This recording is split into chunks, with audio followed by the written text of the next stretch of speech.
and I'll turn it over to our chair to begin the meeting. Great. Thanks, Darlene. Glad you figured out a workaround. All right. I'm Elissa Richards and chairperson of the Utah Geological Survey Board. Welcome, everybody, and anybody who's joining us online. I'd like to call this meeting of the Utah Geological Survey Board to order. And it is now 8:34 on April 15, 2026. This meeting is being held in person and virtually with Google Meet. In compliance with Utah's open meeting laws, this meeting is being recorded in its entirety. This recording is classified as a public record, and the following board members are in attendance. Myself, Ken Fleck, Becky Hammond, Neil Burt, Riley Brinkerhoff, Michael Hansen, Rich Gordon, and Addie Beddingfield from Scylla is joining us online. And there are 0 board members absent. Following individuals representing the Utah Geological Survey and the Department of Natural Resources are in attendance. Darlene Batatian, Stephen Kirby is not here. Nguyen Seymour, looking forward to learning more about you. And Cheryl and Bendelin. I think that covers it. Is that correct? I think so. Thanks everybody for being here. Yeah, and present, we welcome all visitors, and as a courtesy to everyone participating in this meeting, we ask that all cell phone pages and other electronic devices be turned off. And board motions and votes will be reflected in the minutes and reported by individual board member, and let's proceed with the agenda. Great, thank you very much. Go to the next slide here. Okay, so our agenda was published in the meeting packet. So we'll begin with the approval of minutes, followed by the approval of project proposals. All right, let's start with the minutes. May I get a motion to approve the minutes from the January 21st, 2026 meeting? So moved. In a second. All those who approve of the minutes from the January 21st, 2026 meeting say aye. Aye. Any opposed say no. The minutes from the January 21st UGS Board Meeting are, and then the contract proposals. We appreciate you getting those our way. Thank you. Yeah. I'd like to have a motion to formally approve the contract proposal since our last meeting. I get a motion? Second. And this, I believe this was updated, so. All right. All of those who formally approve the contract proposals from between the last board meeting and today, please say aye. Aye. Any opposed say no. The all of the contract proposals since the last meeting of January 21st are formally approved. Thank you. Director's report. I'll start by just asking if this process of sending these out by email for you guys to look over and send back an approval, is that working for you guys? Yep. It keeps us on schedule and allows us to move forward, so thank you. Okay, well, I'll begin the director's report by introducing our new finance manager. We're so excited to welcome Nguyen Seymour to the Utah Geological Survey. She was a clear choice in our interviews, super well prepared, great background. I'll let you tell the board a little more about your background. And she has landed on her feet. She started with us March 31st and has already dug into our budget and financials and has prepared a financial report for you today, which is really awesome. So, and then let's go around and maybe, I know a few of you had a chance to meet her, but maybe if we just go around and introduce each other after we have a chance to tell you a little bit about her background. Absolutely. So before joining the survey, I spent the last 5 years working in M&A, so merger and acquisition integrations, with a fintech company and a tech company. I also spent time in the nonprofit sector and investment banking before that coming here. So you all probably been in a cave tour where they turn off the cake light, right? And then they say, imagine. And so in that moment, I imagined, what it would be like to be on the pictures of the elevator in the DNR. So that why I'm here. Awesome. So if you can make that happen for me. I really appreciate it. Yeah. I'm happy to be here. That's so much fun. Everybody has been so wonderful to work with. And I'm happy to show the analysis that we have been able to partner with us to put together. Thank you. That's awesome. Can I tell them about your side hustle? This is one of my favorite things about you. So Wynn also does stand-up comedy. She does stand-up comedy at Wise Guys. I kind of, I've been doing that since I would say before the pandemic a little bit. Wow. I'm not doing it for money or anything, just for fun. You're gonna have to send that out to everybody. When do we know when she? This is not sponsored by Wise Guys. Well, maybe it's really, you just let us know.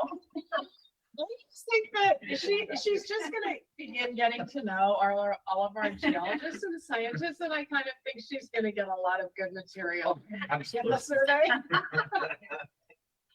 Can we just go around and do introductions? And Michael, do you want to start? I'm Michael Hansen. I work in engineering geology. I'm with an engineering company in Provo. That's a lot of stuff with geotech, dams, and bridges.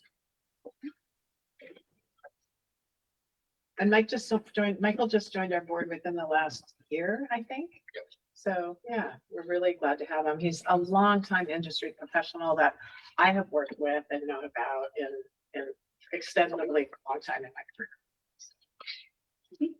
Yeah, I'm Becky Hammond. I've been on the board for, I think, 5 years now. So it's my second term. And I come from actually the federal government for BLM and Forest Service mostly. Yeah, and I represent scientific interests on the board. I'm Ken Fleck. I'm a coal geologist. I'm retired from the Utah coal industry. And I've been on the board for 11 years. And I hope you can go on a field trip. Make your Yes. elevator dream. The field trip inside the coal mine would remind me of NAM in 1996. I'm just kidding. My mom worked really hard to make sure that we have electricity.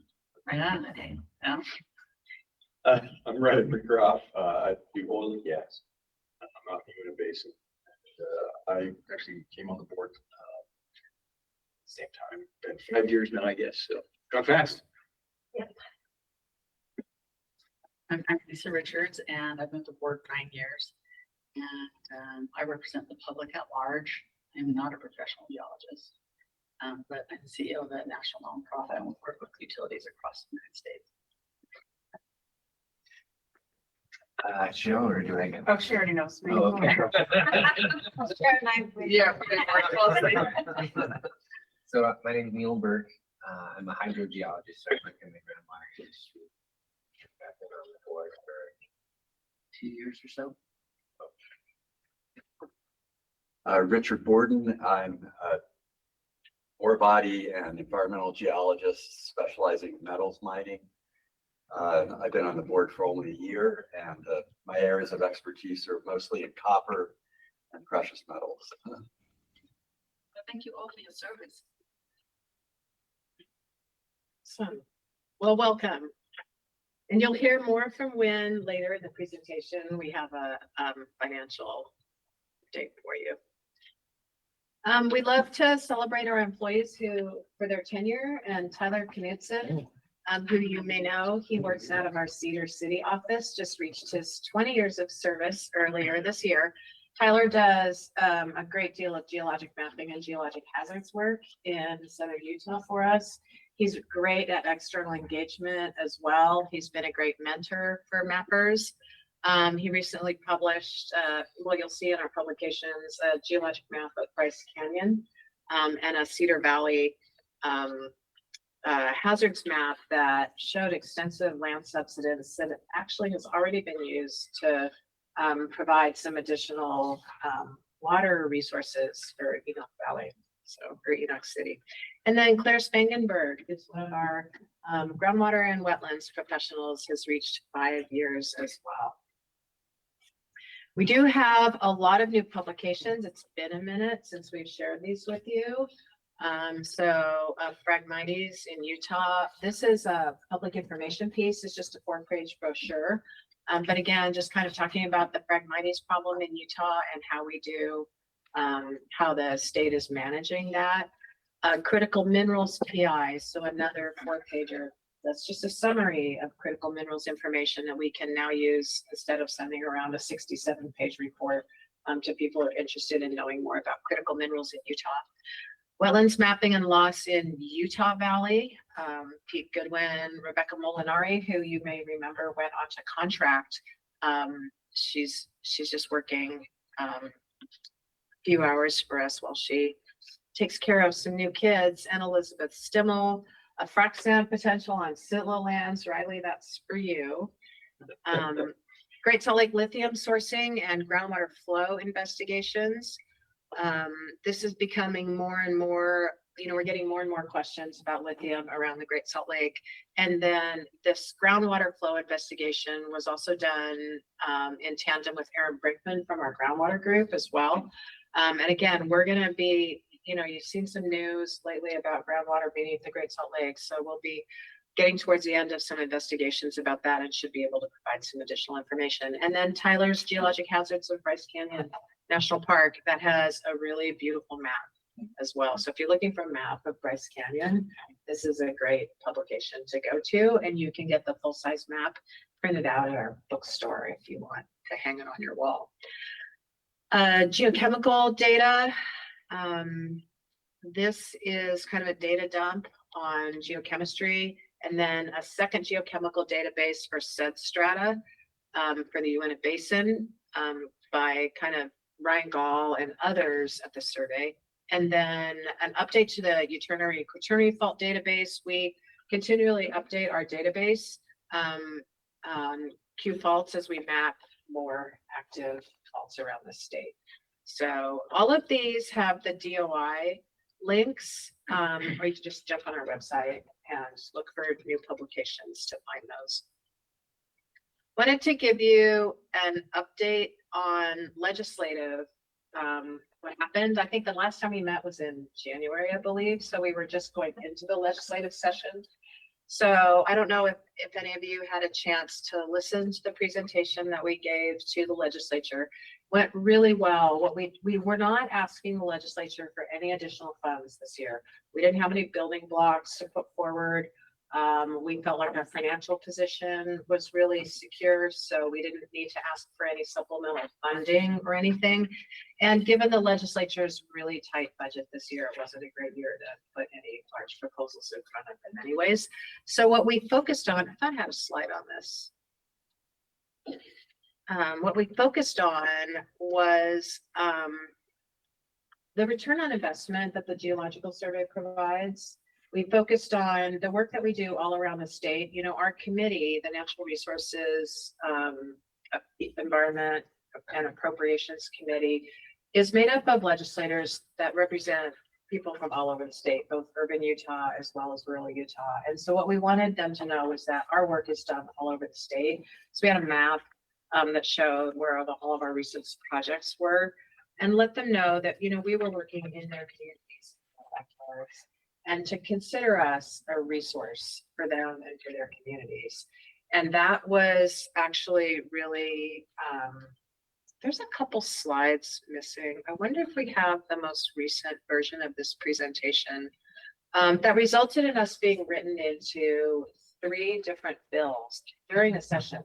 So we presented on February 6th, and almost immediately we were written into a couple of bills that were presented during the legislative session. This kept Ben DeLynn really busy. Ben is one of our legislative liaisons and our public information officer. And so he was fielding these bills out to our groundwater and wetlands specialists and our critical minerals specialists, and to try to get information on, could we actually execute the work that we were being charged to do in these bills? And was there a fiscal note that we needed to ask for in return? So, sorry, I'll back a slide here. So we also, if you recall, requested that we amend our statute because our statute, as we reviewed it over the past year doing strategic planning, our statute really didn't address the considerable amount of groundwater and wetlands work that we do. And so we wanted to write that into our statute. So these lines were added to powers of the survey. And then there was, at the same time, a request to amend our board makeup. Because if you remember, our board doesn't actually include a specific board seat allocated to the groundwater industry and groundwater resources. So we requested to replace, there are 4 mineral seats. So we requested to replace one of the mineral seats with a groundwater resources representative. One of the executive director of the Utah Mining Association did not want to lose a seat on our board. So we negotiated with them that instead of trading out a mineral seat and swapping that for groundwater, that we would instead add a new seat to this board. So instead of having 7 members, we will have 8 members. And one of the things I would like to do, so Neil, I think we've straightened out what this means about your seat. There's a board, how do I say this? Utah has a office of boards and commissions. And so Cheryl consulted with them about how to go through this change. And they're going to add a groundwater seat to our list of seats for our board. And you are welcome to apply for that seat.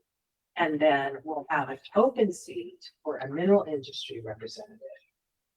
So in Is it discussion, rich, the mineral? what's that? That's not rich.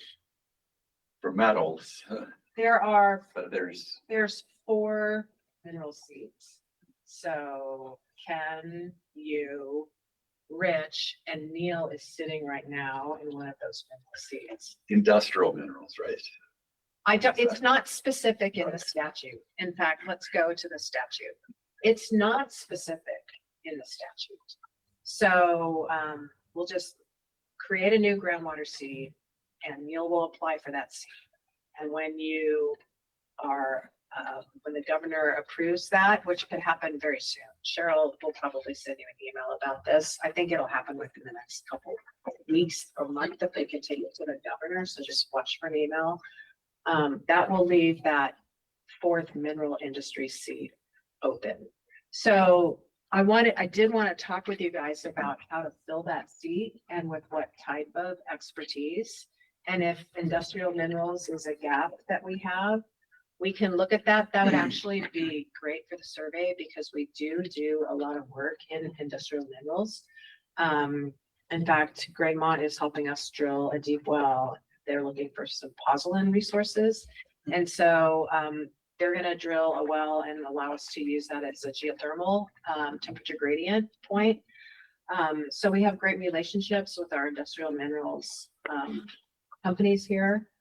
I also thought that since the executive director of the Utah Mining Association was so interested in our board makeup, that we could also ask him if he'd like to help solicit a board member from their membership as well. We're actually meeting with him for lunch today to talk about Steph's BHP project. So, but I wanted to kind of take your guys' temperature and get your thoughts about that. Who is the UMA director? His name is Brian Summers.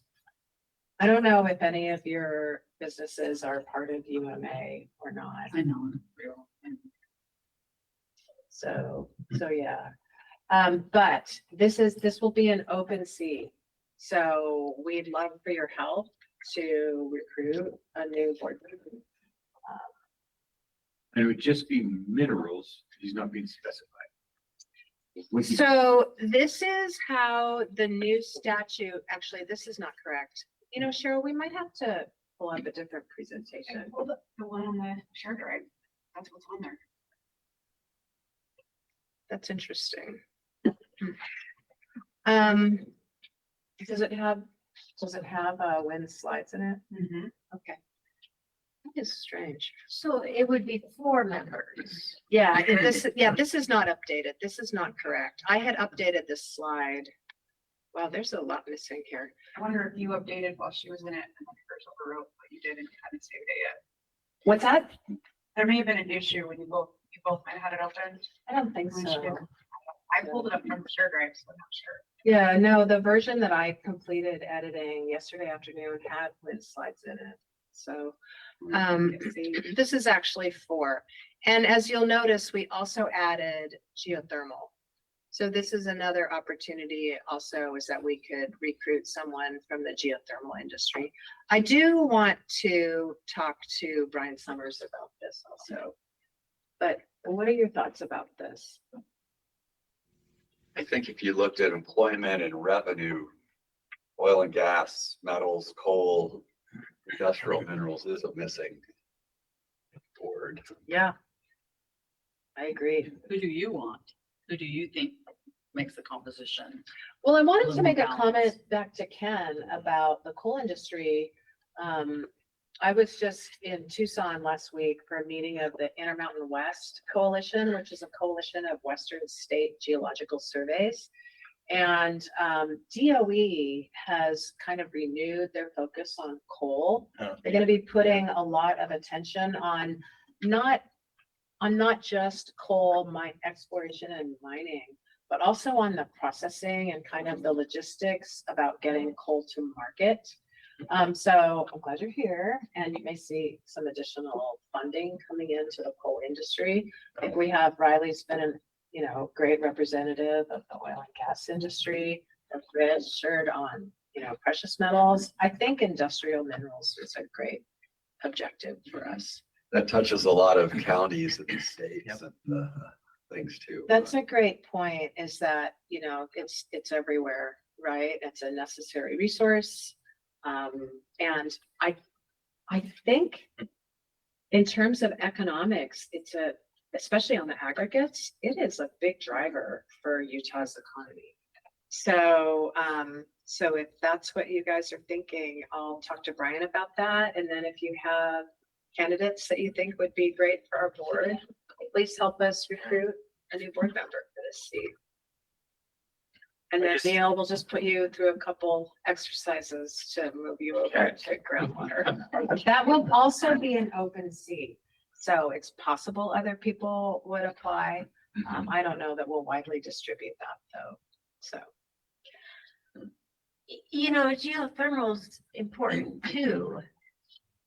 With all that's going on. Yeah. There's definitely a lot more flux in geo jobs in geothermal right now. I mean, they're hiring all over the place. I see their stuff. They are. There's a lot of Right. companies coming into Utah. Yeah. Yeah, Verbo just got their water right application approved Oh, they did? for, massive amount of water and. Oh, the interesting. mineral basin. Oh, we'll have It's to like talk about 9,000 that acre feet. offline. Yeah. Yeah. Yeah, both Fervo and Zanskar presented at the Intermountain West meeting, so.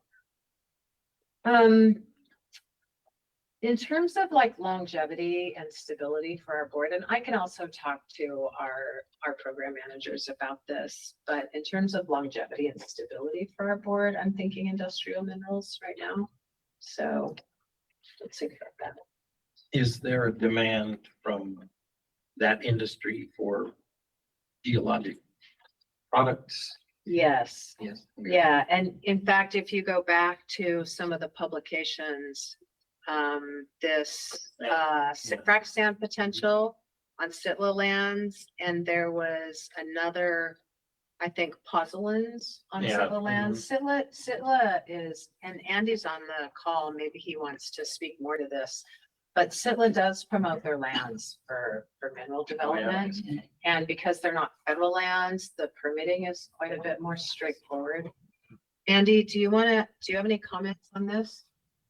Yeah, I mean, we depend heavily on the survey to do work like this on our lands, because we have a lot of land and we don't know everything that's on it. So we regularly hire the survey to do reports, resource reports. Maybe it's a specific area maybe it's more general, like the frac sand report, where they're looking at that. So it's been a great tool for us, and actually we probably have 30 to 50 reports that have happened over the last 20 years that are similar to this frac sand report. Yeah. And so I guess the other part is that you mentioned there's no NEPA on trust land. So a lot of companies, like that Graymont Pozzolan, for an example, that's going to be on trust lands because they can get stuff done on trust lands as opposed to federal lands. Thank you. Any comments or feedback on Becky's comment about geothermal representation? I think it's definitely something worth considering, I guess, seeing Okay, how the okay, market evolves. yeah. Okay. Well, let me have lunch with Brian Summers today. I'll mention this. And see if he has thoughts. And then our energy and minerals program manager is out of the country right now. So when Mike comes back, and so do you guys want me to circle back with you? For comments, any thoughts or anything? Love to see some email. Yeah. Yeah, I mean, and, the geothermal is often coupled with the groundwater. I'm curious how a lot of the, Go ahead. all the industrial minerals done. I was under the impression a lot of it, like, they get the permitting, it's under civil engineering work. That will get the initial and maybe the final permits in. I don't have a sense, how many geologists do we have that work critical, not critical minerals, I'm sorry. Industrial minerals? Industrial minerals.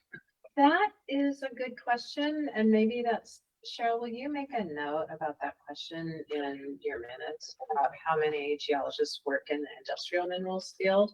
I'm sure Andrew Repke Yeah, will that have makes some sense. information Yeah. on that. So I know that there were, our energy lead, Mike Vandenberg, and Andrew Repke write up a minerals in Utah report every year. It's usually a year delayed. There's a lag time because they have to wait kind of for the end of the year. It takes some time to write it up. So the most recent one was published for the 2024 year. Those reports have production values and tonnages, I think, listed in the report. So we can look at the, kind of the economic driver aspect of industrial minerals. But I know that this is the focus of Andrew Repke. So we have a manager of industrial minerals, and Taylor Bowden works under Andrew. So I'll talk to our minerals team about this. This the same, the energy and minerals team is geothermal, oil and gas, coal, and precious metals and industrial metals. So yeah, this was an unexpected kind of last minute, day before the vote sort of shift. So I was just glad that we could negotiate something that works for our board. It's likely they'd be kind of a surface geology expert as well, where a lot of us do a lot of subsurface work with their industry. Kind of geomorphologists. Yeah, geomorphology, quaternary geology, and I bring that aspect. Okay. We do a lot of studies for people who need some rock that's going to develop. And they're not just looking for sand and gravel, limestone. Yeah, or cement aggregates, crush. right, for road base. They want to know what's there, if they want to even apply for a permit purchase of the land. Okay, all right, that's good to know. So we have some connections to the industrial minerals, and we have some connections to the geothermal, with water resources. Okay, One thing I also thought that was missing from Dogum is they do not regulate sand and gravel operations. Is it done in the county line? Yeah, I mean, yeah, so they don't permit sand and gravel. They don't require reclamation, bonding, which kind of always bugged me being on the board. Dot, when you look at the scale of some of those big sand and gravel.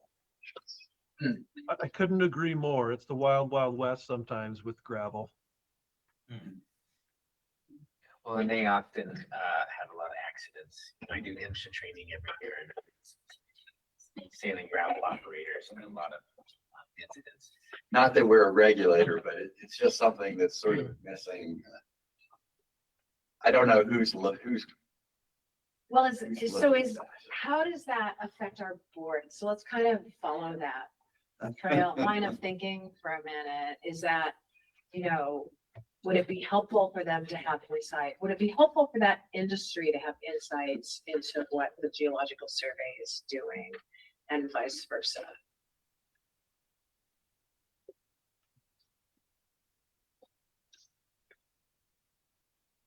Because this is also a part of helping industry see, how we support that industry, or finding out what their needs are, so we can make sure that we're, providing that. I think ideally, you find someone who has a big network in the industry. Just outside of it. We're going to take our time on this, so no decisions need to be made right now. We have our next meeting is in August, so maybe we'll just let the boards and commissions thing get stood up and be thoughtful about this. So I'll talk to our E&M lead and maybe circulate some thoughts back for you guys. And I'll talk to Brian Summers at Utah Mining also. Okay, I would think you could get somebody from like Staker Parsons or something like that. They have like a bunch of pits. Right. One of the bigger players, yeah. Yeah, Right. exactly. What gives me pause is, I keep pretty close tabs on a couple of the geology programs, BYU, University of Utah, and a little bit Utah today. I don't know any grads that went to industry minerals, and geology grads. There could have been some. I just don't know any. I don't know if you guys are. Just don't know what that community looks like, or if there is much. Okay, so a key question to answer is, how many geologists work in the industrial minerals field? Where they come from, how they get there, and then what they need. Yeah, right. You might find the only geologists you can find are looking for really good limestone deposits or something. Yeah. Well, I know I used to get calls about, can you help us find new gravel pits, right? I mean, Sunrock, Granite, they're all looking for new resources all over the place, and the closer to the development sites, the better. So they're out there, and it is also possible that once you get that job, that's just a job you stay in for a long time. So like many of our industries, maybe that turnover just hasn't happened yet. They're all going to age out of being, gravel geologists at the same time or something. And then there won't be any new ones. So don't forget to train people to do industrial minerals. That'd be a good question for Mike. It is a good question. Yeah. Yeah. And Andrew. So, Well, okay. there's also minerals like gypsum, which is industrial, but it's also locatable. But it's not a metal. There's geologists that go into that sort of mining there. Well, and so I'm thinking, so my brother-in-law works for the Leamington concrete plant as a geologist, but he's all permitting. The people that actually do the mine control for the limestone were geologists, that they're all civil engineers.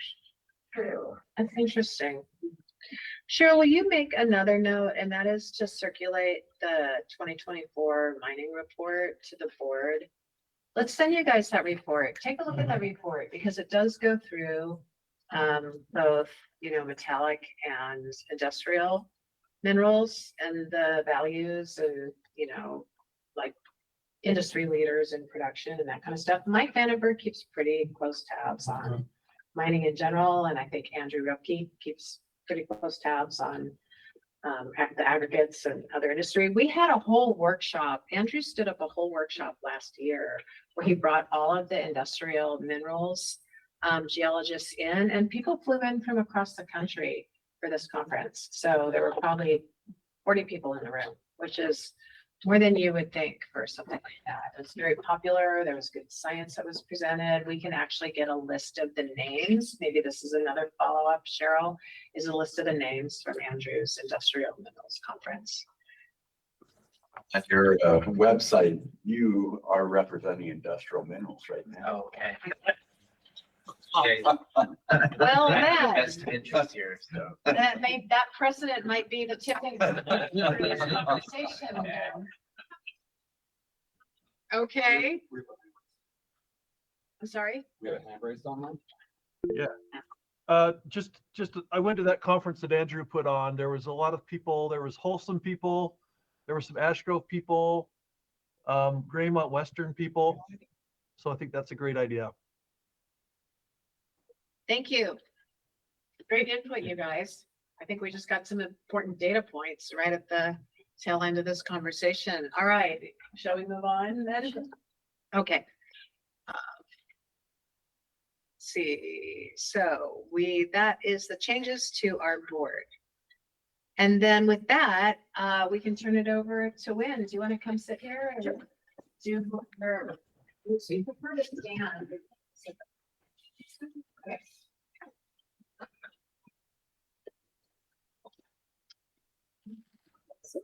Are you gonna have some accounting jokes? I need to do that next time and I will. Okay. I'll take that as a challenge. Okay, so I put together with the collaboration from staff, together a financial performance update for the survey year to date. So the data is up to date as of April 10th, which is last Friday. So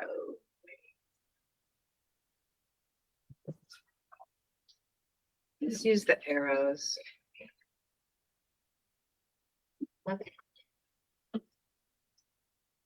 So on the right-hand side, you see that's just total appropriation that we have year-to-date available funding and all that data key points I'm gonna go through in a minute.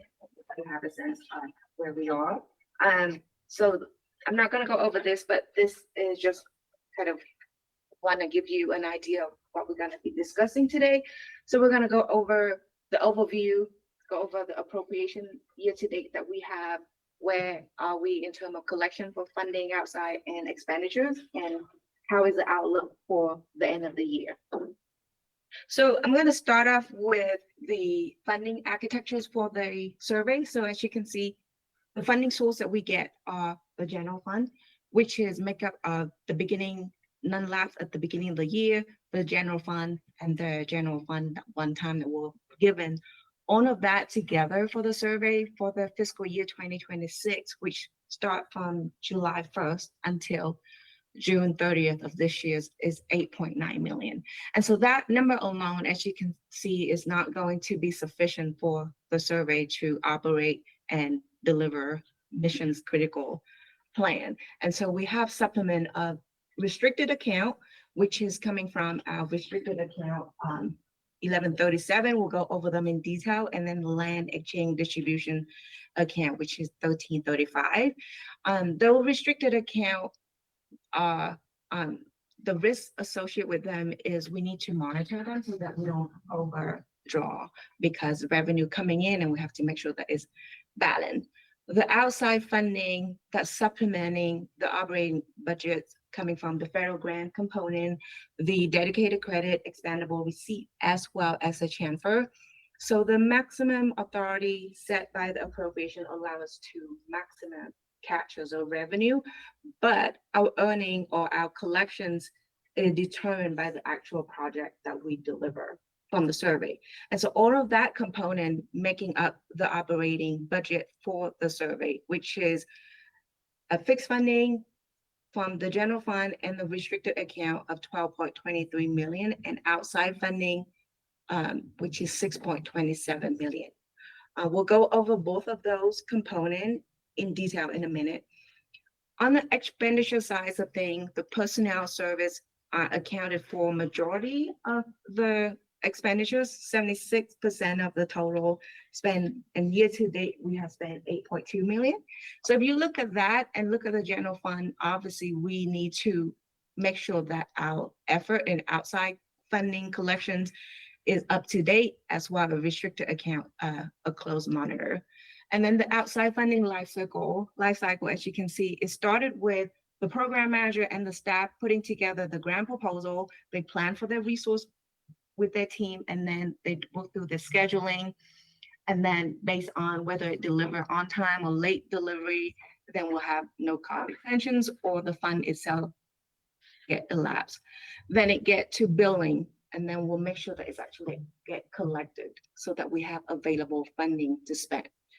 And so with the outside funding, the key risk that the survey would face is obviously late delivery for a project so that the fund would elapse, or we have resource capacity, bandwidth issues that then make us not able to deliver, and then we have a no cost activity, we should bring it to the next year's budget, and then any delayed billing that would then reduce our year-end budget. So that is kind of overview of the funding architecture. You probably all know, but as the newbie, I just want to give myself a refreshers.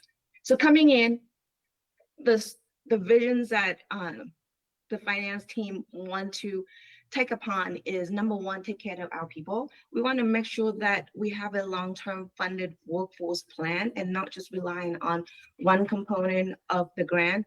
And that means that we have a clear funding source understanding for FTE at the time of hiring, and whether they are tied to a state funding or a outside funding source.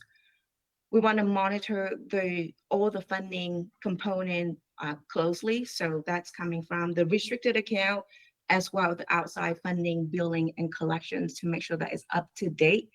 And the last component is the forecast. We want to make sure that we partner with team and stakeholders so that we have the most accurate forecast for the survey so the operation can be smoothed out, and that we remove all the admin burden that staff has had to endure so that they can focus on missions critical work.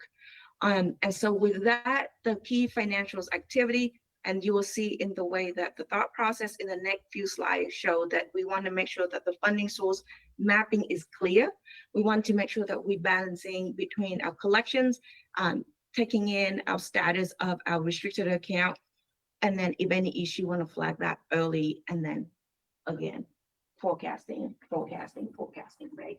Can I ask about collections? Is the collection, is there much friction on collections? Do we have a hard time with that? Because it seems like mostly governmental agencies. We'll go over that in a minute. We Okay. have the answer for you on that. And Ben can give more color on that too. But stay tuned.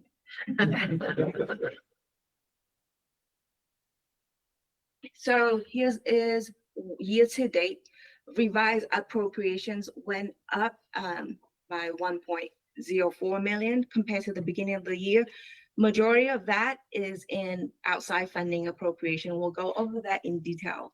Year to date expenditures is 10.7 million right now, as of again April 10, 2026.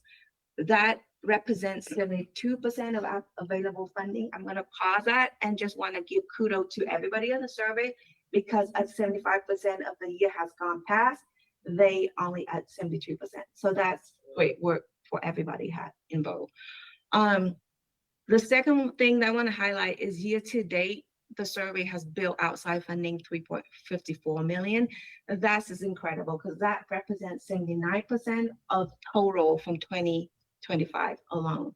And that only accounted from July till February, which is only at 67% of the year. So they have done a great job billing out. Nonetheless, that we have authority to carry forward to next year's was increased to 3.65 million, which is kudos to Russ, who was not here today, as well as Ben and Roger and everybody else who have put together that and get that approved. We already talked about the funding utilizations that is at 71%. I think it's 71%. So sorry about the mismatch between 71 and 72% of that. And then just a note that those 3.65 million, we have intent language so that at the bottom, and you can see how it can be distributed across different project and expenditure category. And that 3.65, just want to call out, that does not represent the actual year to date. The forecast will show you in a little bit. That's just a maximum intent that we that we have. Can I just add something to this slide? At this time last year in April, we had identified that we were not on track. Actually, we identified this in January, thanks to some work that Ben did, that we were way behind on our revenue collections, like hundreds and hundreds of thousands of dollars, meaning that people weren't focused on executing their grant commitments. They were just working on whatever and not putting grant codes on their timesheets, whether they were working on them or not. So we weren't able to collect that revenue. And it was one of the reasons why we were running such a significant deficit last year. So starting in February, early February, and remember this, some of this was triggered by digging into our financials because of the federal freeze, right? So we were like, well, how far along are we on some of these grants? How much do we have at risk? And Ben identified that people actually, there were a lot of people not charging to those grants. And so we had a conversation with staff about setting aside other projects, focusing on their grant work, making sure those codes were on their timesheet. This is such a simple thing. If you've been in consulting, you know, you live and die by this, right? And also for those supervisors that are signing those timesheets to make sure that their staff are actually putting those codes on there. That's their job. And so I think part of this was having some newer supervisors, not really training. I think just a loss of focus in general at the survey, but it was really one conversation. And Ben also was able to go back and back charge some of our grants and recover some of those charges. So by April, we were moving, you know, in the right direction. By the time we closed out in July, or you know, June 30th, we had basically overcome that revenue loss. So this is a big pivot, and knowing that we're, you know, 3/4 of the way through the year, we're at 70+% of our revenue capture, we're right on track, and that is where we want to be. And so, yeah, our staff did a great job. Ben did a great job identifying this. Nguyen's doing a great job actually tracking this. But this was a big turnaround for the survey, and I think has put us on track for success, you know, now and going forward. So. Thank you for that. And then if I can just say one more thing about this carry forward, our carry forward in the past was about 2.1 million. But because we have a multi-million-dollar building block, that's about a 3-year building block, right? That 1.75 million. So we need to be able to take that, you know, large amount of funds into subsequent years with us, or we have a lapsing ceiling. It was 2.1 million. And so if we had, you know, 3.2 million because we're carrying over additional building block funds, those funds would be swept and we would lose them. So what Russ and Ben and our finance director at DNR, Roger Lewis, did was ask our legislative fiscal analysts to raise that appropriation ceiling so we can take more funds with us into subsequent years. So we have a Ruby lapsing ceiling now of 3.65 million. That just kind of provides us some additional background on how important those numbers are for us, and the forethought that it requires to kind of think through that and look ahead so that we protect those funds. Any other questions before I move on to the next? Okay, so here's our appropriations that after revisions, so we have the fixed funding went down by 91.7K, represent about 0.7%. As you can see, general fund one time was cut down by 115,700, and then restricted account, we have more authority to draw from those. On the outside funding, the appropriation for federal fund one-time dedicated credit as well expendable receipt and transfer all went up, and that work is critical because you'll see in a minute in our forecast that we needed that room so that we can collect more for this year's. Okay, so here's the fixed fund, restricted fund 11137 that we talk about. So the makeup of these require 4 different revenue lines, as you can see here, and we'll go over their performance in detail in the next slide, but I just want to call out that of those makeup of those 4 revenue line, for first of all, the my occupation tax, the mineral, we get a deposit of revenue on a quarterly basis, and the year-to-date revenue from that was 13K, and in average each quarter about 71K. For the next one, oil and gas, also on a quarterly basis, we get a deposit into the restricted account, and year-to-date we have collected 958K, and then in average each quarter the check is about 319K. So for both of those, we have one more quarter that we will be able to collect from those 2 accounts, and then for that last section, that's the projections of how much we think that we'll be able to bring in for last quarter, basically just using the average of the last 3 quarters. And then we also get interest income, and then the mineral lease that we have a 2.25%. So that deposit on a monthly basis, and so far we have received all 9 months and we have 3 months left. The projections showing the 752 showing the Q4 remaining revenue.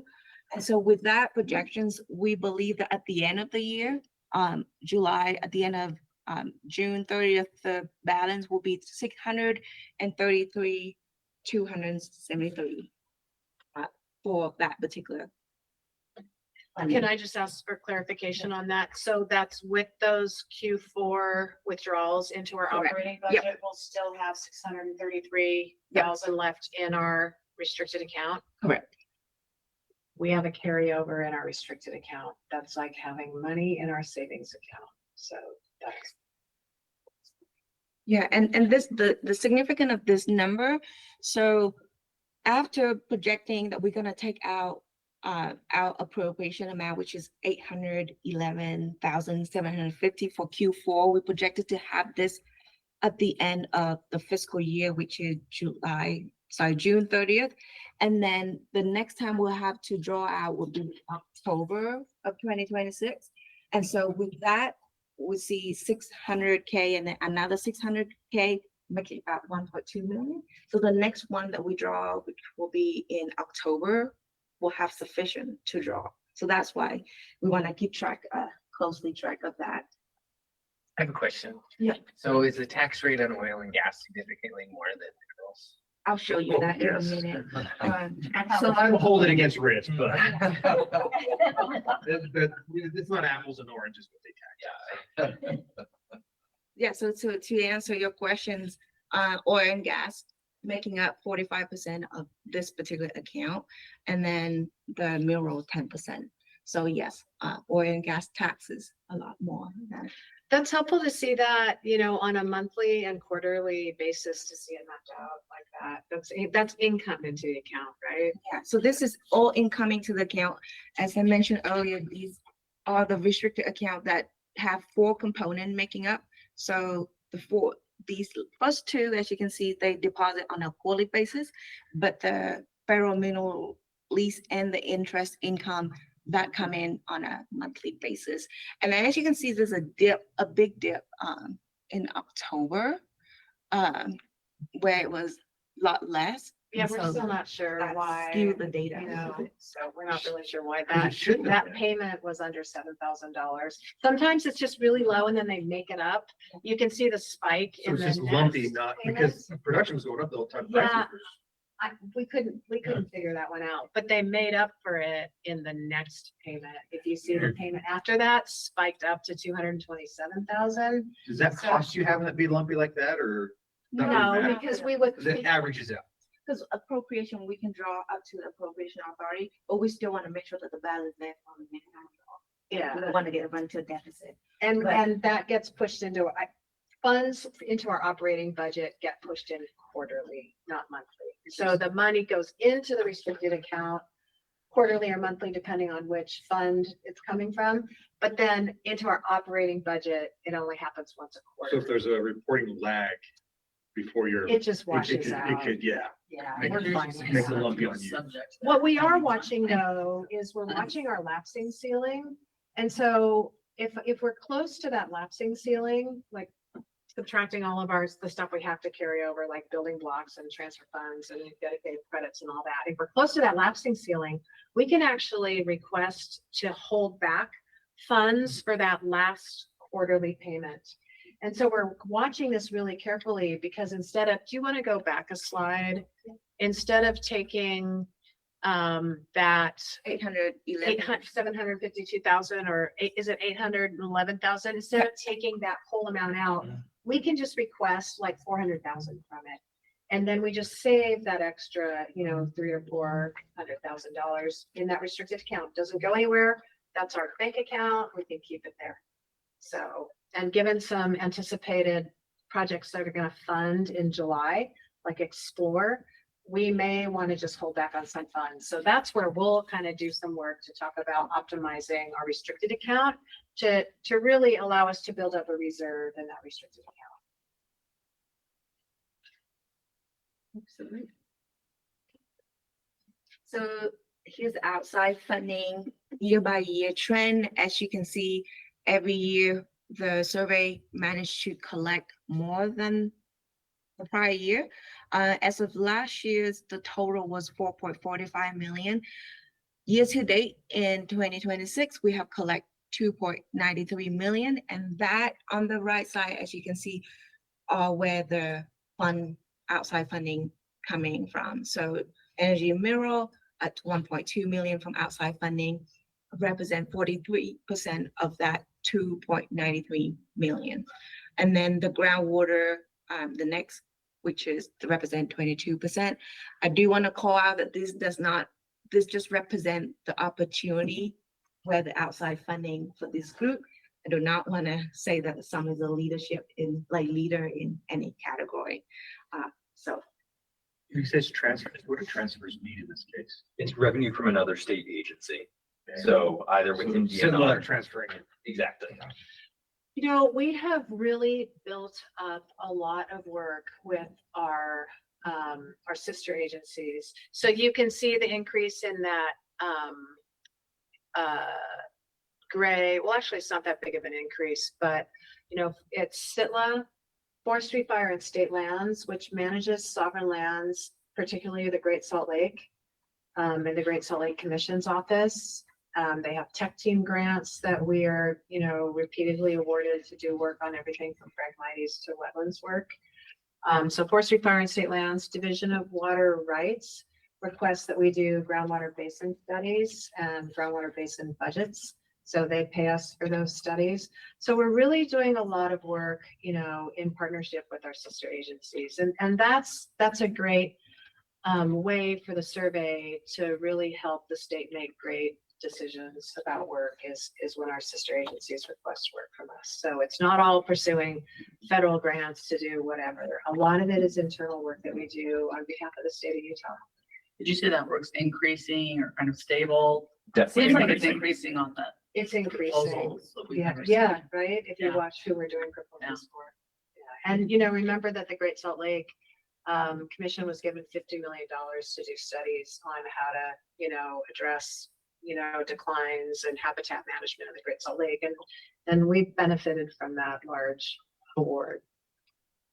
And you've been growing rapidly. Is that, if you project out 3 or 4 years, you're going to target that level of growth, or? I think that some of this growth is inflated by a couple of programs where we have large contracts with a service provider, and we have $1 million plus of services being paid to that contractor. So it inflates the revenue a bit because we'll get reimbursed for it. We are seeing a pretty strong year-over-year increasing trend, but I don't think we're going to necessarily see it continue forever as we have some of these contracts kind of fall off and end. I think it'll stabilize. That said, I do think the next couple of years will be record revenue years for UGS. So that's really pass through money.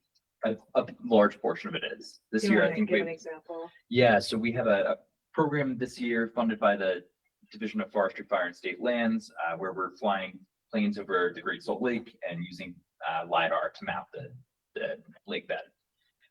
For that contract, I believe 1.4 million of the 1.8 million of the project is passed through to the aerospace contractor flying over the lake. So 1.4 million of revenue split between this year and last year is really just passed through that aerospace group. And then, some of it's also affected by match that we put in for, like, state map has a 50% match, right? Other programs, Earth MRI has about a 20%, right? So these are the federal and, state collections for those programs, but we have some skin in the game on some of those also. So that's not total funding spent on grants because some of it comes from us. Yeah, and I think to answer Riley's question earlier about the friction between bill and collected, as you can see, year to date, we bill 3.54 million. We collect of that 3.54 million, we collect 2.93. So that we are from the finance team, we're all making sure that gets collected so that we have a big, To dive deeper, there's really not too much friction with collections. The universities are often slow to pay us. Some of our sister agencies are a little bit slow to pay us, but they do pay. It's just whether it's in monthly request or 3 months later. I mean, living in the consulting world. It's not uncollectible in a big problem. Yeah, right, exactly. Is there any gaming by some of these other groups across their fiscal year? No. Okay. I think it's organizational Inertia. Polite way to put it. Yes, It's more fine. diplomatic. Maybe if we were in more financially dire straits, maybe it would be a concern, but we're not. So, we're fine. We don't need to bark up anybody's tree. We'll get paid. So, once we got through the whole federal hiccups, from January through March of last year, that was, I think, the only time I felt like we were at risk of not getting paid. So we're all back on track now. So 27, 28 might be weird congressional years. I was gonna say, do you foresee or project any more challenges? I have a slide on that. If we have the right slide deck, if we don't have the right slide deck, I may just get out and pull up my slide deck, because I do have some slides on.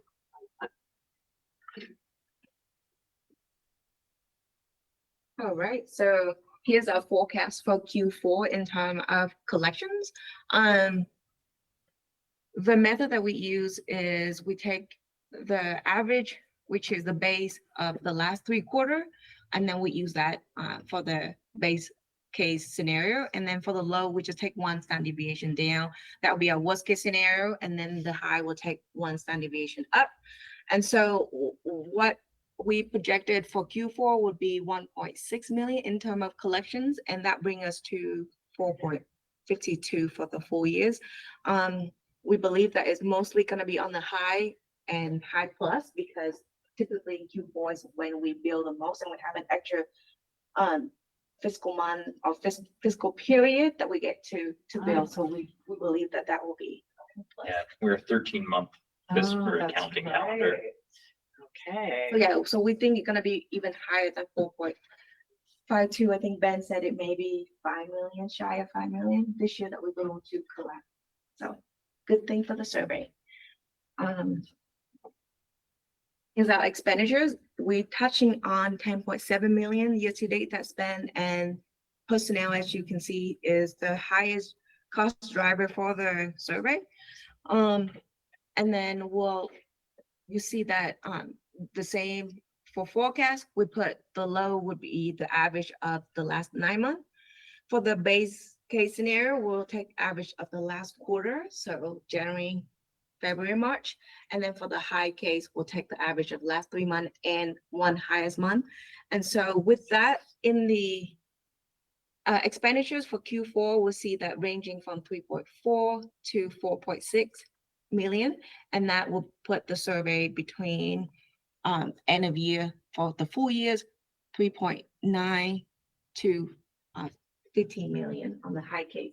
So with that, we take the base, kind of the average of those all 3 to give us a forecast of where we're gonna end for this year's. Any question before I move on to the plan? Okay. So here's our workforce update. The current headcount that we have is 87, 90 is budgeted, potentially could be 91. And then we'll compare to this same time last year's of 95. That's a change of 5 headcount.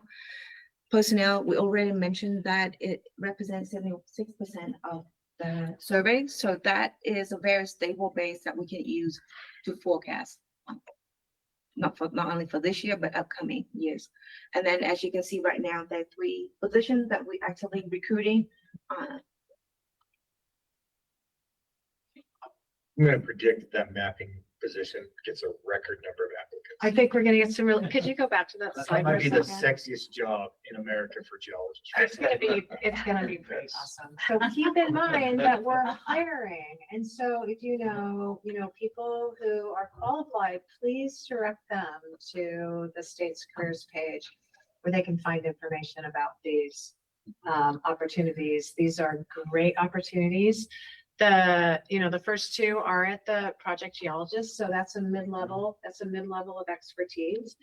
And then the wetlands ecologist is kind of a lower to mid-level hire as well. Critical minerals one's been open for 3 weeks now, right? So you got good applicants on it? 2 weeks. 2 weeks? I think. Yeah. How many applicants? Like, I'm not sure. Mike is the only one who has visibility into that. oh, okay. He's gallivanting Yeah, internationally, definitely. right? Emma, did you have a comment? I was just gonna say, when we hired for Madeline's position, we had 186 applicants for that job. Well, Eugene's position, we had like 120. So, we could pick the best PhD because he had so many options. This is a great survey to come and work for. So I expect we'll have really awesome candidates. I'm excited. I'm excited for this. I'm also just excited and really happy that we had, we lost, I think, 9 people last year.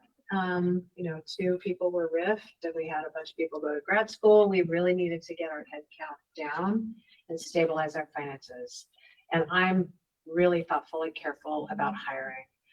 Being able to sit in on these proposal kickoffs has really showed us where we have kind of longevity in funding and bandwidth issues with our people that are managing those programs, and they need help, right? So these are very selective hires. We've been really thoughtful about this, but it's great to be able to expand our team. These are also, except for the mapper, I think these are term limited hires. So, 1 to 2 years, assess our funding, assess their success working with us and decide whether we want to retain them or not.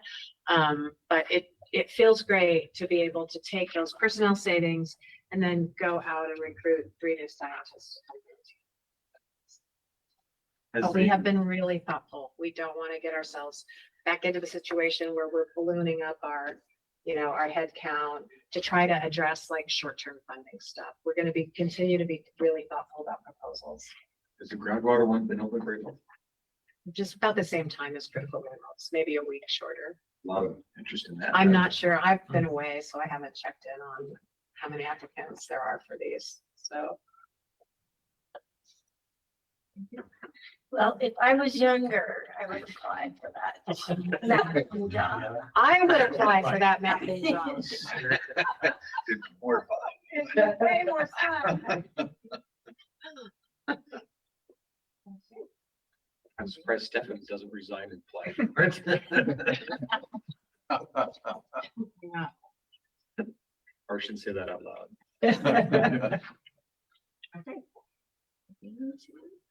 Okay, so just want to recap. Here's our projected end of the year balance.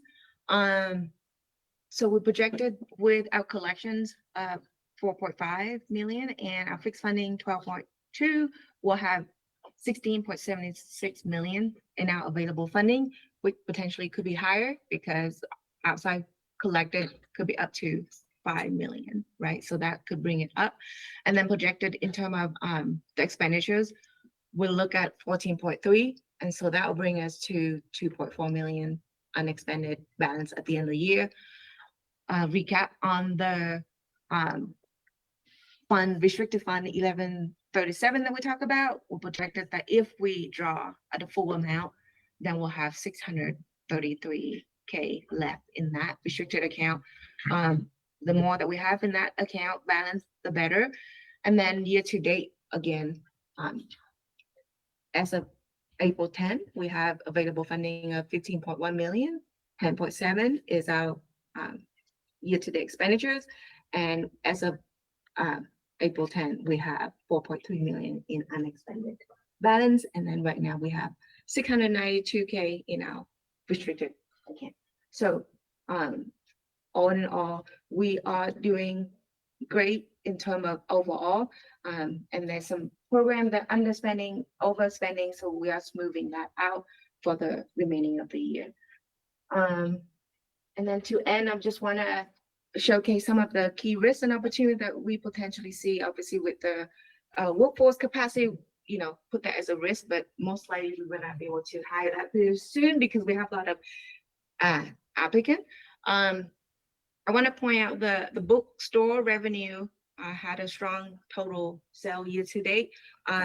Year to date, they had grow 14% compared to last year in total sales. And then in terms of their web traffic, they see a 39% increase as well. And then one thing that I want to call out is that their mobile conversions also up. So right now it's at 2.82%. So they are a younger demographic engagement that interested in what the bookstore has to sell. We already touched on the strong fiscal positions that we're gonna end up for fiscal year 2026. And then outside momentum is a strength, but as Darlene want to point out, that's also one is a risk that we want to monitor, because as we scale up in outside funding source, we want to make sure that we have a long-term plan for all of our staff so that we don't get caught up in just the project itself, right? So that they stay fully funded. Darlene, how did you grow your bookstore? What's that? How'd you grow your bookstore? We have a new manager and she's just on fire. She's really, she's just got great ideas about, you know, bringing in everything from new products to where she advertises. She's done radio spots. We gave her a green light to open a social media account for the bookstore. We continue to sell parks passes and state passes, and we collect revenue on those passes as well. But I really have to give a lot of credit to Michelle Ricketts. She's our bookstore manager, and she's done a great job. So, and then we have, if you remember, we riffed the geologist position that was in the bookstore and hired a new bookstore clerk, Kitri Spencer. And Kitri is really the one who kind of drove the social media engagement and asked for a social media account. So between the two of them, Michelle has, I don't know if you've been in our bookstore recently. I really encourage you to go in. She's really cleaned it up. It's a very inviting space. She's put a little reading lounge in there now. She's just been a great asset for us. And so that is really Michelle and Kitri's work reflected right there. Maybe you do a little tour, a quick tour sometime after a meeting. You know, that would be a great idea, actually. And the other cool thing we did when you walk over there is the Diablo Ceratops skull that used to be here. We built an exhibit for it and moved it to the DNR lobby. Yeah. So it just looks really great over there. So, yeah. I'll just say, I believe board members get a 20% discount in the bookstore. Wow. So I have bought a yeah. lot of books, you know what they've never mentioned? I'm sorry.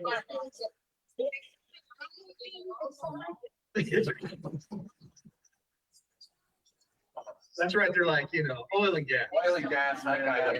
No, it is. I'm sure they don't. Mention that, but go ahead and shop there. I mean, she's really brought in a lot of new titles. There's like staff picks over there. You guys could ask her for a card and put like a UGS board member pick for a book that you like. How about the geology in Utah parks? That is a fabulous. That's a book. It came really out last year. beautiful publication. That's And it's- UGA's new publication. That It's is- hardbound. It has full page reproductions of maps, a really beautiful publication. So it's also $52. So 20% off of that book is a chunk of change. Right? You can spend it on buying some other books. You know. I can confirm I got the discount after last time. Ah, good. Yeah. Say something. You know, Michelle and Kitri you know, a will little do bit more that. sexy. Yeah. Cool. Hi, you guys. I think I've only gotten a 10% discount, so I don't. If you're federal, like, the feds, we don't get that. Maybe I have the number wrong then. Okay. Maybe my mistake. It might be 10%. I thought it was. It's whatever Michelle wants to give you. Yeah. It's kind of loose over there with discounts, from what I can tell. Emmett, did you I have was gonna comment? say, we do have cards for the bookstore and they have little QR codes. So you'll get a 10% discount at least if you take one of those cards. Do you have over. them here? Yeah, they're just out here on. Yeah, will you our- grab a stack? We're gonna take a break in a little bit, so we can pass them out at the break. You know, and every time we do like a course shop or something like that, and we always tell everybody, and yeah, it's good to hand out the cards. People go and they spend.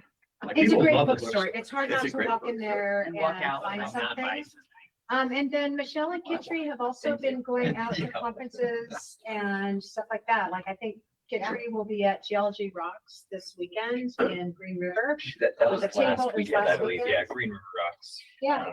And it sounds like it was a very successful event for them. Yeah. So they're out and about more with the Utah Geological Survey table and, you know, just doing great PR. for us. Yeah, and if you look up our Google review, 4.9. Nice. Yeah, that's a That record, is good. a lot higher than the liquor store. Yeah. But she has a. Thank- online Did you store, really I take think. care of them? She has an online store, I think. Yes, there's been an online store for the last few years, but we have a shocking number of in-person sales.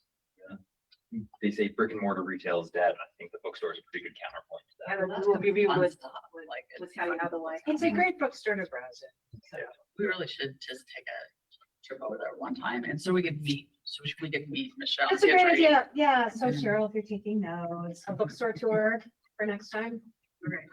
Is the bookstore a profit center now? Getting It's close. Getting close. So it's probably close. I think last year we were running about an $80,000 deficit, and I'm guessing this year we're closer to 10, I think 20. 20. 20,000 probably. So Historically, it's that's run better. between 80 and $120,000 deficit. 4 years ago, we were 100, we were over 100. Yeah, And there was serious discussions like, can we do this long term? Yeah. So And we good were- job. We were getting questions from DNR leadership about whether we wanted to consider closing the bookstore. So we just needed to make some really necessary changes. So, and then just got really lucky with Michelle. She's been a great driver. And actually, we ran out of calendars this year. We scaled back on our calendar printing because we had a lot less stuff left over. And this year we like totally ran out. So we'll kind of split the difference next year, because Michelle's like, we could have sold another 300 Yeah. calendars. So, There's people in my office that are jealous because I have the because you have one. I wish we had more to give you. So that was on me, because I was like, let's just make 1,000 less. And then maybe that was too much of a step back. And we even raised the price $1. So I think we're gonna raise the price again and print another 500. We'll see. It's only $10. I mean, it was, I like $9.95. yeah, it was very, it's cheap. That's cheap. Oh, yeah. And if you buy them Market, in yeah. bulk, we give a discount on that. So there are companies that buy them in bulk to give to employees. And we give a bunch away, like we mail a bunch out. I think 3 years ago, you invited the board members to submit pictures, and I just want to beat Becky. Like, that's my goal. Did you submit any photos when they did it 3 years ago? No, I haven't yet, but I'm going to this year. Well, So be sure they and let us didn't, they didn't know. invite us last year to submit, so. It is a high bar. I just want you to know. It's a pretty high bar. I know, So do your best. But no promises and no special favors because you're. I know, but Well, so far, no board members got one in, so. Stephen Kirby's like, I haven't had a picture in that calendar for ages. Haven't I was gonna say, there are a couple back here that we give away for like some of the students and stuff. that come through. So if you want one, there's a couple. Those that- might disappear. I thought those were older ones, like, Then there's a couple of the older last years, but there's a couple of the 25. oh, the. first come, first serve. Okay, back to Win. And that's- Sorry. That's all I have to present. So just want to sum it up. Year to date, 71% actually at 75% elapsed. So we're on track. And then we are projected to end the year at 2.4 million in terms of end of the year balance. And then our outside funding is on target. So we are doing great. Are any of your outside funding project, multi-year. Yes. Do you ever have a projection where you Yes. can project like 2 years out, 1 year out? We're very much starting to try and put that long-sightedness into financial planning. Russ and I did this last year for the first time, and as far as we can tell the survey's history. And now we have a really motivated younger group of staff that are starting to apply out for grants. We're submitting some applications tomorrow for grants that go through 2031, which doesn't even feel like a real date. But there's very much a long-sighted look of how can we ensure sustainable funding for the survey in the future. I think that's really, and it's nice, it was nice to see too, is a forecasted multi-year contracts, or you can even add in what your projected revenue would be for. We can, right, we can start, and that's a really key thing about capacity, right? And so as we started to request that our teams bring us proposals, they're doing that mapping out exercise and starting to realize what their capacity is or isn't. And that's allowed, again, as we pointed out, that's allowed us to make the decision to recruit some additional help. I've also asked them to just slow down on grants and be really thoughtful. To the match. Yeah, and the feedback I get is that I'm really the first director that hasn't been like, go get all the money you can, right? I'm like, what does Steve Jobs say about Apple? We say no to good ideas every day, right? We want to be strategic. We want to be thoughtful about the work we do. We'll be building these into our strategic plan as we ask our teams to really look at their goals and what they want to accomplish and what are the critical questions that we need to answer for the state, right? Those are the types of grants that we want to go. We've gotten a lot better at chasing smart money that doesn't cost us as much and that lasts for a couple of years. So I think we're in a very, very strong position at this point. That will help you with your long-term staffing plan. It will help us with our long-term staffing plan.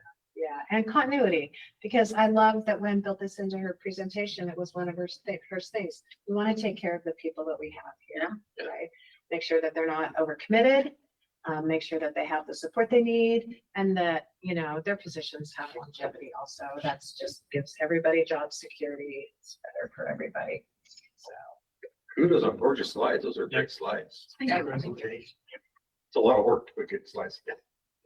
Is the funding around the Great Salt Lake, is that stable for several years in the future? I'm sure it will be. With the commitment to have the lake restored by 2034, I believe that financial backup will be there. I mean, Trump has even written $1 billion for the Great Salt Lake into his budget that he gave to Congress.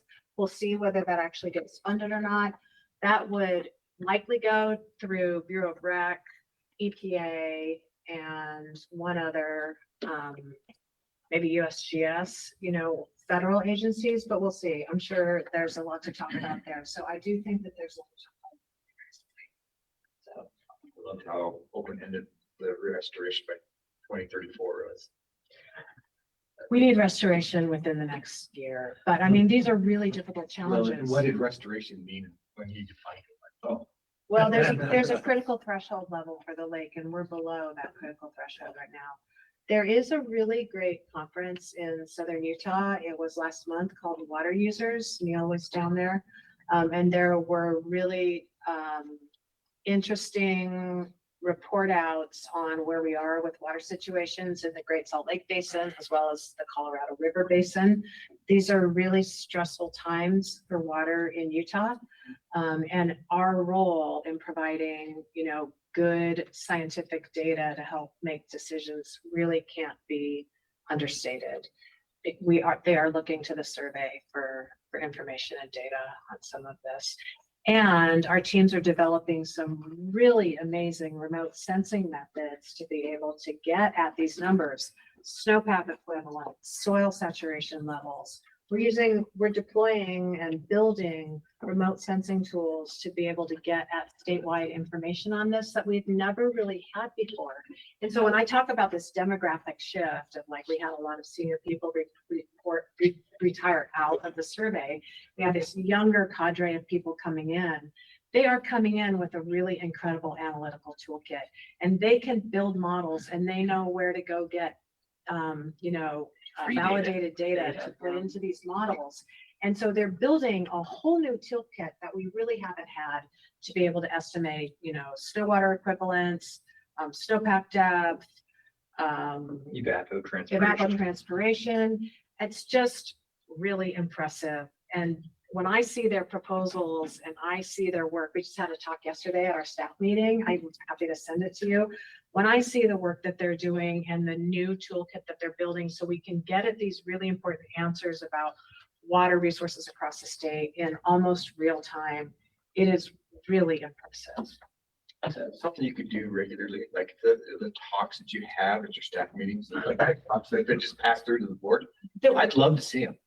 They're actually our geo committee is actually working on putting together like a UGS lecture and social series. So we've recognized that our outreach to the public is not necessarily lacking, but could be expanded pretty greatly. So we're hoping to launch a quarterly series of public engagement talks where we go out to local library, Natural History Museum, other venues around the greater Wasatch Front, and give talks to the public on these sort of issues. What work are we doing? What new tools and technology are we deploying? So the first one we're hoping is going to be in August, either at the Natural History Museum or one of the libraries locally.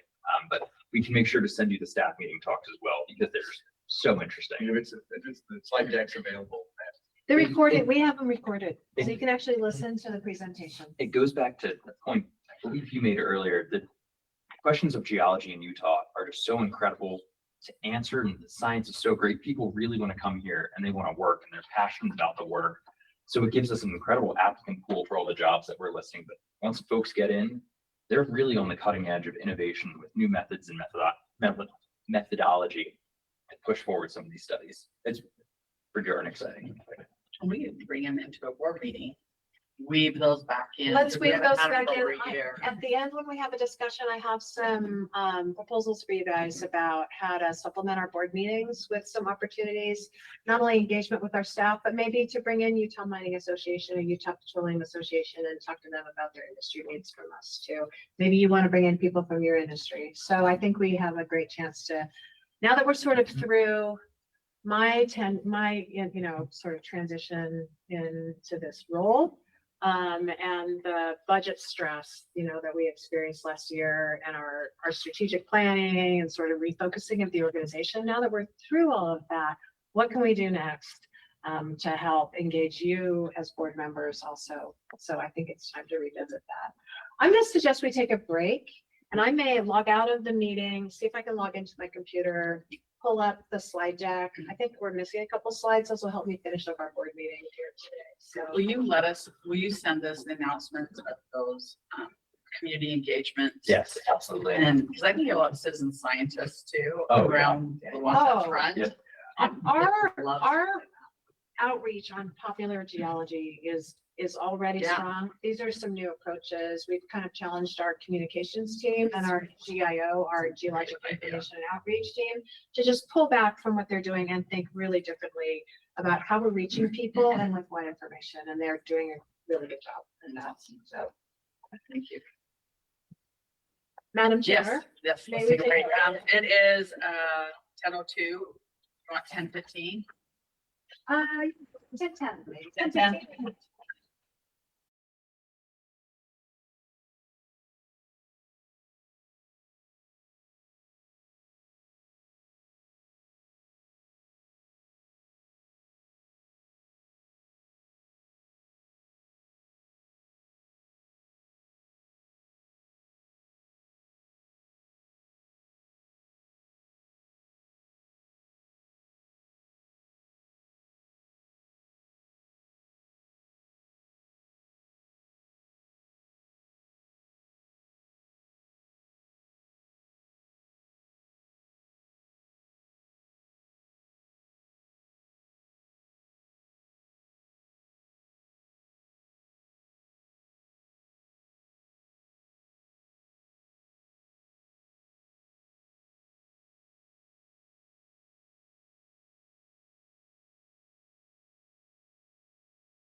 to order. Because it's, yeah.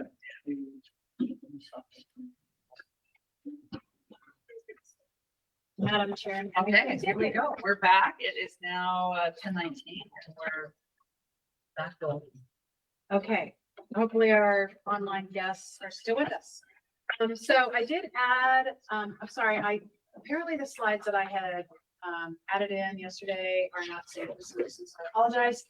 But I have added in a slide. I did want to talk to you guys about one other initiative that I would like to do for our geologic survey, and that is some space planning. And maybe when we walk through the, what, we're not sharing? We're not sharing. Oh my goodness. Are you talking about up in that large joint room or? Just generally across all of our I'll fill you in offices. a second. Sorry, I can't do two things at once. So one sec. It's not there.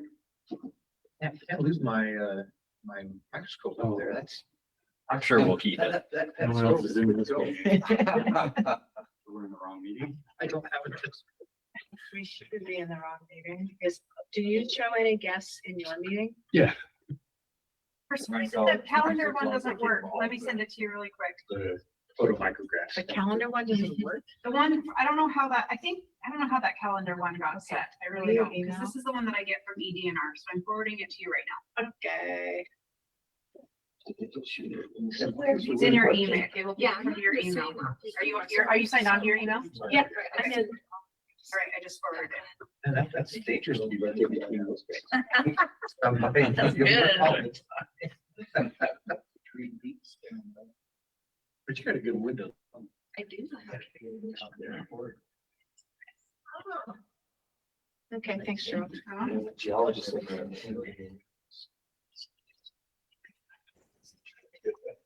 Because there's not a whole lot to go over. Yeah.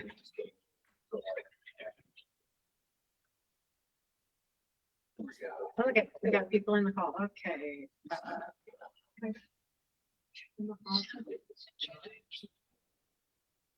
Consent. I sent you that already, sir. So the problem. where? It's not weird having knee replacement like 2 years ago. Yeah, prosthetic. Like prosthetic is shrink or what? Sure. Part of it is like- It looks good. Yep. Okay. Thank you. Yeah, they have.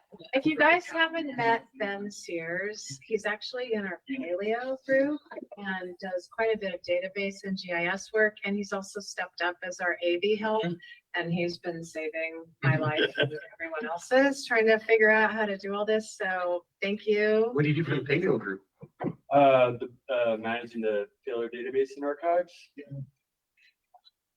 And public outreach And just helps out at UGS all around. Ben is really accommodating and a great go-to person, and you can tell I've been relying on him a lot. So, And it's his birthday. of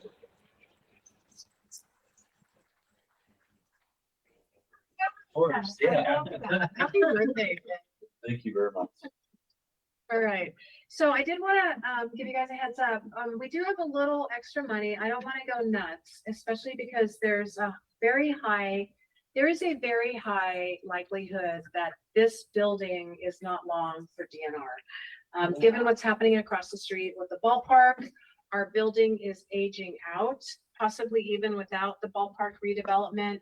We might be considering our options. You know, DNR either needs to invest quite a bit of money in updating our building or look for a new location for This DNR. building or the DNR? The whole entire whole campus, thing. the entire campus. Okay. It's all one parcel, which I have encouraged them to consider splitting the parcel where it narrows down behind the apartment building, but I don't think that's gonna happen. So as we look at building modifications, we do need to be mindful that whatever we invest, for one thing, any investments I make in UGS space comes out of the UGS's budget. There is no magic pot of money for building upgrades that DNR has. So, I think we'll have more information within a month or two about timelines and where. But right now, I don't have anything that I can share about that. But I know when I've gone to DFCM and to our building manager for costs, they've been like, just really think about how much you want to invest right now. So I am being mindful about that. Also, you know, while we have some money to put into our, you know, culture and the environment, you know, we don't want to go crazy, right? I'd rather put that money into hiring science people and making sure we can take care of the people we have with promotions and ASIs. But I think there are a few things we need to do. For one thing, we have 4 new people starting really soon, and we're already out of space. We had a statewide return to work policy enacted last year. So everybody needs to be in office at least 2 days a week, if not 3, if they're supervisors. So that brought at least 9 to maybe 15 people back in the office. And so as I walk around, well, for one thing, we have a lot of old clutter in our office. And so I've been on kind of a housekeeping initiative, and we've actually accomplished one big sweep of, you know, disposing of a lot of materials and surplusing a bunch of cabinets, especially, and old stuff sitting around. So kudos to our team for taking the team to do that. We're going to go on another pass through of, you know, disposal and surplus. But our break room is super shabby. The countertop has like mold that you can't remove on it. The floors are really gross. It's not a very hospitable break room. And with 90 people, 85 people just in our group, this is the 3rd floor break room. So with, you know, 80 plus going on 90 people in our group and the other folks that use it, people don't stay long in there. And so I think we can upgrade our break room a little bit. I have a proposal from DFCM to replace the countertop, replace the flooring, and paint. DFCM's expensive, so I don't get sticker shock. It's $15,000 to do that. But I think that's money that I would like to invest into giving our employees a nicer space to make their lunch in. There's also vending machines in there, and the team that runs the vending has agreed to remove one of the vending machines. It's super noisy and takes up a lot of space. So that'll give us some additional room there too. So I think I'm ready to move forward with the break room renovation. The other thing I'm looking at is, well, there's 3 things. The break room renovation, we have 4 new people coming now, and we need a second conference room. Our conference room where we meet every Monday morning and, you know, all our meetings are held throughout the week is in a really, really small space, really big chairs. And it's super claustrophobic in there, and it only seats about 9 people comfortably at the most. And our programs each have about 15 people in them. So I'm looking to create a second conference room. We also have a lot of overlapping conflicts when this conference room isn't available. And we host more meetings that are, you know, bringing in other agencies from DNR in our conference space. I think that's a little new for UGS. So we're bringing in, you know, our sister agencies to meet with us more often now. And so we just have a lot of conference conflicts. So I'm looking to convert a big room that we call Pangea into a conference room. It's quite roomy. It's maybe like if you went from the columns, well, actually it's bigger than that. It's probably half again as deep as this space. So it's quite roomy, and it actually has a really great configuration where we can get tables on rollers and then move them around into a U shape, or, you know, combine them all together. There are, right now, it's a really inefficient and weird setup where we have these 2 huge tables that 2 people use when they're in office as workspace, and then some cubicles like put in there also. It just is kind of weird. And so we would create some new modular workstations for those people, as well as the people that are coming to work with us, our new people, and then convert the conference room space with the purchase of some tables and chairs into a second conference room in Pangea. So I've had some space planners come and walk around. There are vendors that DFCM works with. So we've had 3 of them come in and walk around with this. I'm starting to get proposals in right now for the conference room conversion furniture. So that's really just furniture and additional monitor, and 1 new modular workstation for 4 to 5 people that the primary area I'm looking at is a kind of a central open area in the energy and minerals group. So I will get prices for those. This is kind of one of my priorities. We have a lot of storage right now in open spaces that have natural light. And then people are crammed into these kind of interior, dark spaces. So I just want to move people into areas where there's natural light. And then, corral, we have like 8 supply cabinets, spread out through the survey. We can move those into a room where we have a plotter. We have another very large room that really has like a plotter and a copy machine in it. So not very well utilized space as well. So let's consolidate our supply cabinets, put them all in there. That'll free up a ton of space. We have a lot of filing cabinets. We have some closets where we have stuff stored that we can consolidate and just use our space better, declutter it a little bit, have a little more light that comes through. Hazards has actually a big bullpen area of workstations, but it's almost completely full of data preservation files. That work needs to be completed and those files need to get archived and shipped out of there. So I've asked them to respect the timeline because we need those workstation spaces for people. And there's literally just like boxes of massive files dashed in there. So I think we can do a little bit better. I'm going to get some costs for this. I haven't opened those emails yet, so I can't tell you what they are. I'm not sure I really want to see those. And again, this is something I'd like to do if the costs are reasonable. Any thoughts about that? Do you guys want to see the numbers before I move ahead or just trust me on this one? Like, what's your total budget goal? Under 100 grand or more than that? Or? I don't really have a budget. I would expect, I don't know how much these workstations cost right now. That's the wild card. I think the conference room will be pretty reasonable with, movable tables and chairs. And I think that's well worth the investment. We need the workstations, but the sky's the limit on workstations. There's a lot of different price points out there for furniture providers. The great thing is that with DFCM's vendors, Midwest Interiors and HP Workplaces, they have a whole suite of product price points that we can use for those workstations. So we want to find something that gives our team, a nice workspace, but is on the geological survey budget. So good. Okay, all right, yeah, we are looking for room for people. So just wanted to put that out there. How imminent, I know you were purposefully vague, could a move be? 2 to 4 years, Okay. Probably, I think.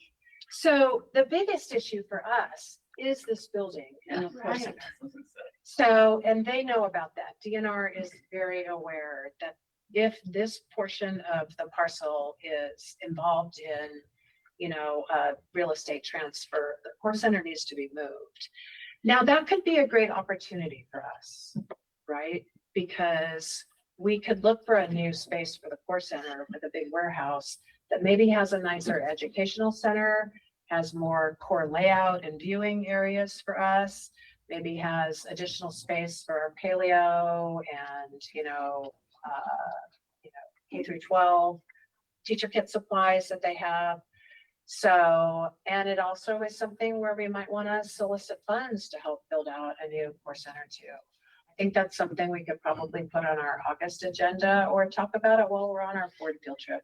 It's not an emergency, but I think we should. And I think we got to get out in front of it. So DNR previously has pitched us that, hey, why don't we just digitize the core center and then keep 6 all the core because they're expensive, which of course would destroy the value of the core. They're thinking of more digital, which I get it if you're not a geologist, why store all this expensive core. But that might be something that I comes up think again we've when they see the convinced them. cost. I think we've convinced them that this is a physical resource. I haven't heard that brought up lately. I okay. think I got them over that. So there is a proposal. One of the bills that was passed was a resolution to create a mines center in Utah, either with federal funding or state funding. And this would be a facility that was centered, that is centered on supporting the mining industry. And that could be a lab. They're looking at like the national lab model where, mining companies or, minerals processing people, engineers could come in and, demonstrate a technology for minerals processing and recovery. Is a, potential core center or at least a core education center part of that. Would that help support the minerals industry? So we've been asked to kind of think and envision what UGS could provide in a potential mine center. So we'll just kind of continue on that. So I think for all of us, let's continue the conversation about a potential future core center and what that might look like. But we're not moving in the next. And I'm just guessing on the 2 to 5 years. So Rich, they gotta build that whole new facility by the prison. You know about the prison. the new prison or the old prison? They got a lot of land out there. I don't think they're gonna be building it. But if they are, I have thoughts, right? Yeah, there could be like hot bunk housing. That's right.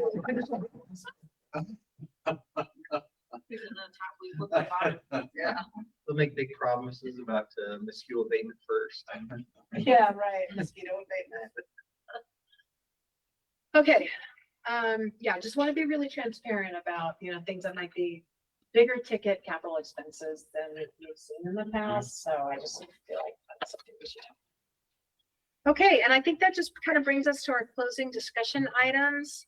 I don't think I have any upcoming announcement. Our next board meeting is August 10th. So check your calendars. What's that? The 12th. 12th. Okay, thank you. Check your calendars to see if that works for you. There's a possibility that I may or may not be at that meeting. So if I'm not available, Stephen Kirby will be your, acting director for that. I have to have my knee replaced and I'm thinking about doing it in mid-July. And so I just may not be back on board by August 12th. So Stephen Kirby will be acting director while I'm on medical. He'll do a great job. We have the Crawford Award between now and June, and remember, we're gonna talk about a process. That This year. is right. Okay.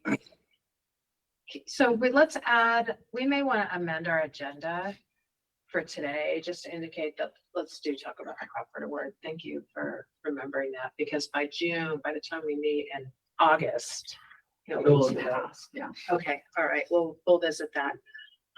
Let's just talk real quick about our board field trip. So October 7th through 9th.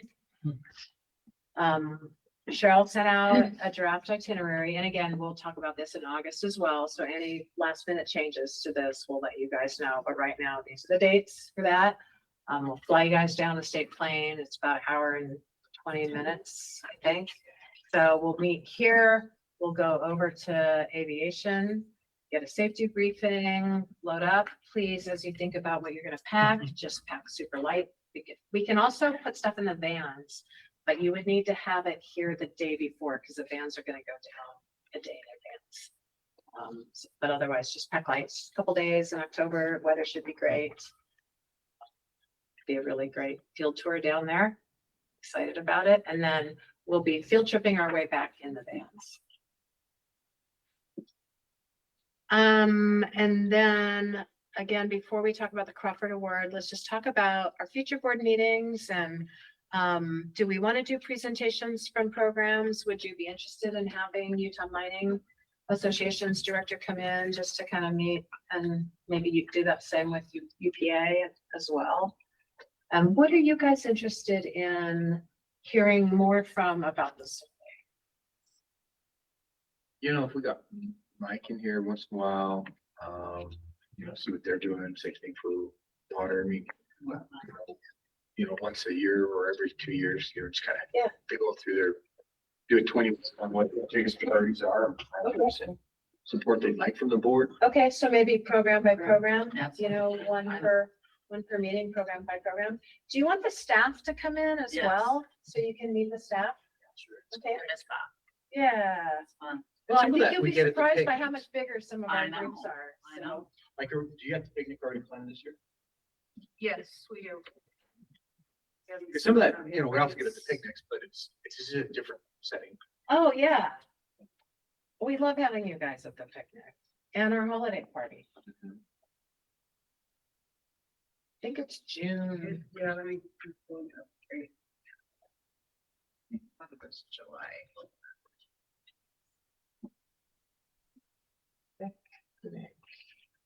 Well, wherever you guys get your dessert places for that. picnic. Oh, that was so It good was last so year. stinking That was good. great. June 18th. June 8th. Yes, June 18th You know, at from 11:30 to 5, but everybody leaves by like 4. So 11:30. And at the same place, Big Cottonwood Regional Park. In the pavilions.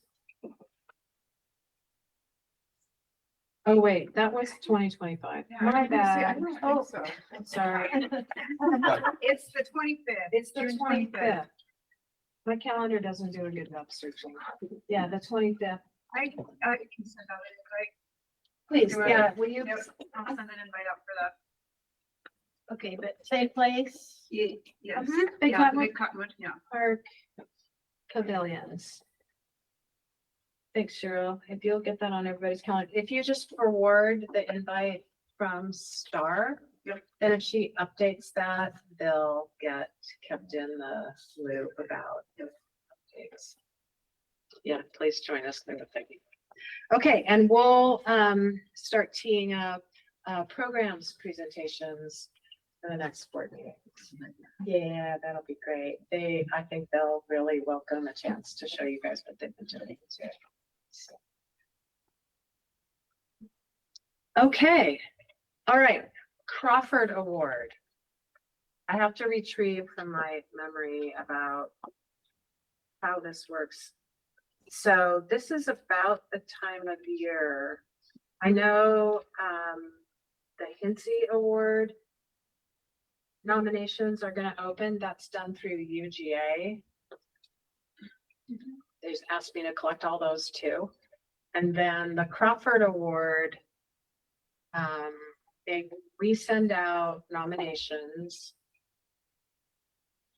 And then they come to the board. Or I think I pare them down. You or pare them down something, to and I about send 3. them 3 nominations. And then we want to be able to make that announcement at the June picnic. So that means we'll send out the Crawford Award nominations basically now or next week. This is something that I will assign my deputy director. Cheryl, are you making a note for an action item? Hey, you miss a meeting, Right, and then we'll give people, if we give people a month, let's give them 3 weeks maybe to submit nominations. That would give me a week or 2 to get them to you. And we just had like an email trail that we kind of had either questions for each other or either that, or I could host a Zoom if we want to have anybody. Yeah, if you want to host a Zoom meeting, I think, didn't we put together like a Google form vote or something? Yeah. Is that what we did? No. No. We just emailed you. You guys just emailed emailed me and then I just Yeah. communicated it to you and I literally had them, I had people rank. Okay, 1, And 2, then- 3. And then I just, Add 'em up. but actually literally after about 3, it was super clear what was gonna happen.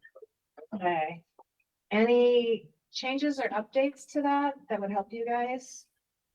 I know some of the reports like Jim's Manco's Cretaceous report was long, 60 something pages, right? But you had good pictures, so that helped. Really good pictures. Yeah. That's one thing Kirkland's good at. The one thing that's interesting though is sometimes we don't have all the information of, well, that, they won the award 3 years ago, or, I mean, some of that information is helpful, Okay, but okay, we'll give you more context. We Well, can and- even give you a list of like the last 10 I years was of gonna award say, yeah, winners. that would help. 10 years? Yeah, Well, 10 years of And award we see winners. the nomination too, right? Because a lot of times they'll put a Yes. little bit of information saying, Yeah, hey, that- this is already done. yeah. that is helpful. And The that's why nominations it's are so, really helpful. yeah. I think I included, last time I took all the nominations. I took the ones out that weren't, selected into the top 3. And I think I sent you all the nominations, or You did I did. just send you? Yeah, some? it's, You did. yeah, Okay, just, so you just always keep keep sending them, doing just that. because Okay, sometimes I'll make we don't sure. have the context of That's why this helpful. might be so. Okay, yeah, why it's a meaningful paper. Mhm. Okay, And impact, like the larger impact. Okay. survey. I mean, sometimes, it just says Hydra, I'm like,